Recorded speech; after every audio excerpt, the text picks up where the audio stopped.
here's what you need.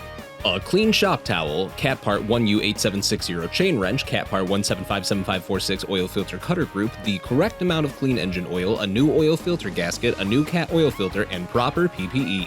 Don't forget to include 2 drain pans of the proper size for the used oil. Before beginning, let's review a few important reminders. In preparation, run the engine to normal operating temperatures. Then, stop the engine. Failure to follow this recommended procedure will cause settled waste particles and other contaminants to remain in the engine.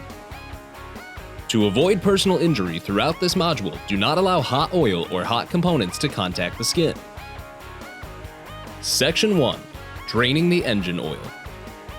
Before you begin, determine if your engine is equipped with a drain valve, shallow sump, or neither. This video covers a generator set equipped with only a drain valve.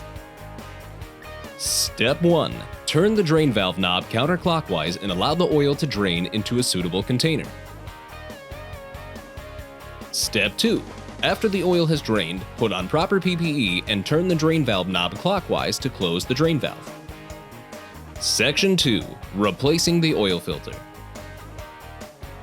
Step 1. Remove the oil filter with a 1U8760 chain wrench.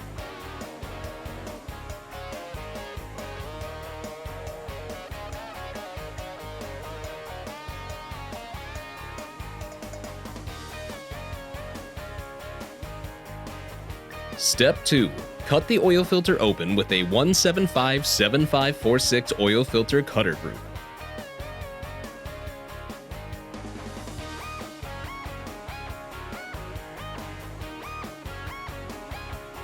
Now break apart the pleats and inspect the oil filter for metal debris. Due to normal wear and friction, it is common to find small amounts of debris in the oil filter. Consult your local cat dealer for further analysis if excessive debris is found. It may indicate early wear or a pending failure. Step 3. Clean the sealing surface of the filter mounting base with a clean shop towel. Ensure there is no residue of the old oil filter gasket remaining. Step 4. Apply clean engine oil to the new oil filter gasket. To avoid contamination, do not fill the oil filters with oil before installing them. Step 5. Install the new cat oil filter. Tighten the oil filter by hand according to the instructions until the oil filter gasket contacts the base. Remember not to over-tighten the oil filter. Finally, Section 3. Filling the engine crankcase. To prevent engine damage, consult your particular model's OMM to determine the proper amount of oil. For equipment with auxiliary or remote oil filter systems, follow the manufacturer and OEM recommendations. Step 1. Remove the oil filler cap and fill the crankcase with the proper amount of oil. To prevent crankshaft bearing damage plus fill the oil filters, crank the engine with the fuel off for no more than 30 seconds.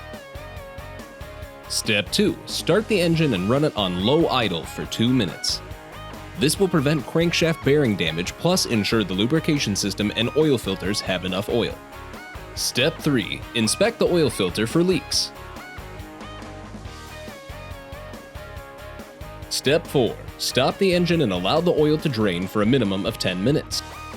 And finally, Step 5. Remove the oil level gauge and ensure the oil level is between the add and full marks. Just a reminder to make sure you dispose of the used oil according to local regulations and recommended procedures.